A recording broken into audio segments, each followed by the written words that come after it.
čia turbūt kunigaikščio rūmai. Einam, Bobi, pabandysim į svečius užsukti. Gal čia tikrai kunigaikštis gyvena?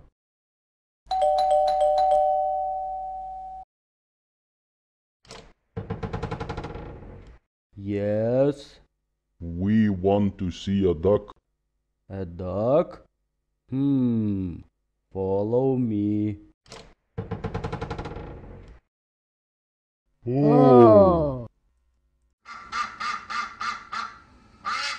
Jeigu Robis ir Bobis būtų žinoję, kad duck angliškai reiškia antis, o kunigaikštis angliškai duke, tai gal vaikinai ir būtų priimti į svečius ir susitikę su tikru kunigaikščiu, o ne antimi.